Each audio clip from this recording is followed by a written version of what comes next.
22-year-old Tyler Robinson assassinated Charlie Kirk. Period. There's no reason to believe anything else. But there's a cottage industry, especially on the right, cashing in on conspiracies about the murder. It has divided MAGA in a way nothing else has, even though there's nothing to it. Is this the line? Has the fringe on the right gone too far? And second question, is affordability the ticket to the midterms that I believe it is? Joining me now, better minds, conservative commentator Scottie Nell Hughes, progressive YouTuber Brian Tyler Cohen. Good to see you both. Continue, Chris. So, Scottie, what's your take on what's happening on your side of the ball with this? There is no good reason to believe it was anyone else or anything else. Even the widow is out there asking Candace Owens to stop making a fortune, destroying her husband's death legacy.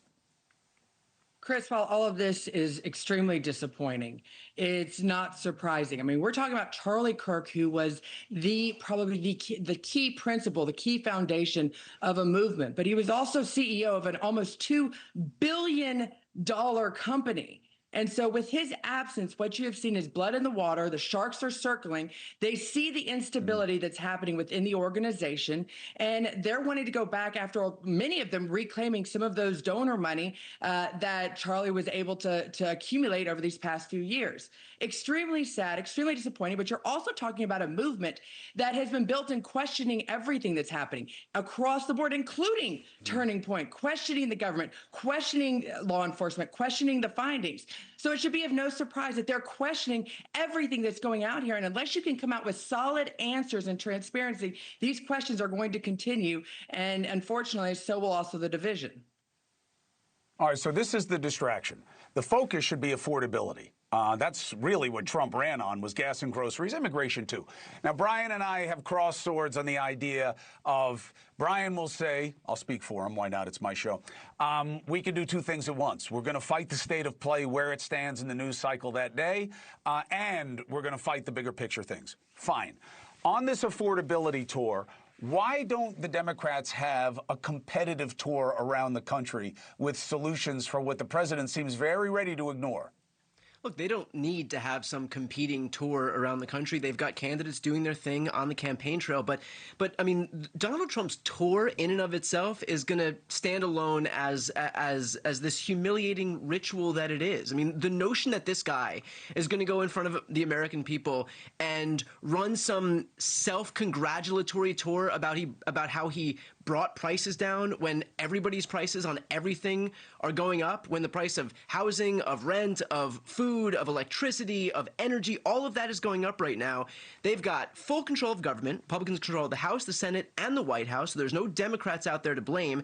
Everybody can feel it. It's the same problem that Democrats contended with in the lead up to 2024, which is this idea that you're just going to tell people the prices are lower even though they're higher. So if Trump wants to go out and try and, you know, rewrite history and convince people of something that they're not feeling, Democrats don't need to interrupt their enemy while he's making a mistake. He's got all the power in the world. Let him go and try to do that.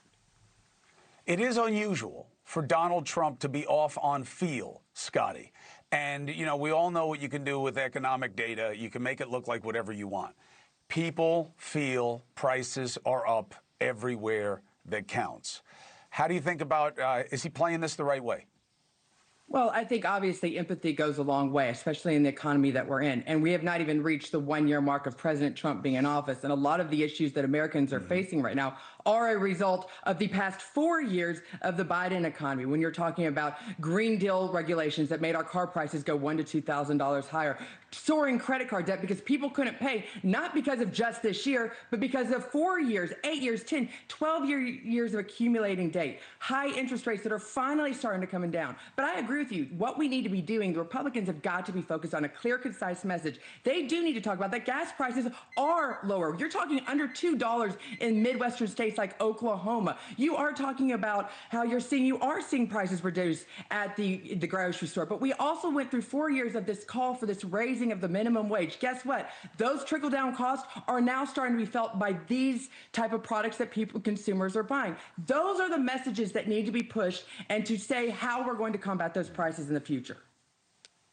raising I mean, the minimum wage it's is not wild. why we have the price problems. But Brian, last point to you. Go ahead. I mean, I just diagnosed the exact problem, and my fellow co-panelist here just fell into the exact same trap of telling people that everything is great. People out there who are watching right now know everything isn't great. And frankly, the idea that we can blame people, I mean, the idea that we're blaming people making minimum wage is crazy right now. First of all, the minimum wage wasn't raised. It's still $7.25 an hour. And the notion that all of these people at the top are consolidating more wealth, more power, more money, more influence, and that we're looking at the people at the bottom of the tax bracket and blaming them is the entire I'm not problem blaming anyone. to the full GOP. I didn't blame them. I just told you why the costs were rising, and we need to put the costs are not rising because minimum wage workers are getting paid minimum wage. Costs are rising because Donald Trump is engaged in a trade war right now that is raising the cost of everything.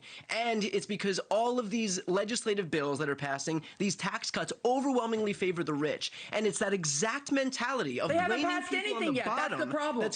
That's causing all of these Americans to vote Republicans out of office right now. Talking points. Oh, look, I'll tell you what. Listen, you got to have the right talking points on this one, because I'm telling you, I hope I'm right about this, by the way. If the midterms are decided on how people feel about affordability and what's being offered them, that'll be a fair election. I hope we're not distracted by something else. It's hard because it seems to me both sides would rather talk about other things, and I get why. Brian Tyler Cohen, good to have you. Scottie Nell Hughes, it's been too long.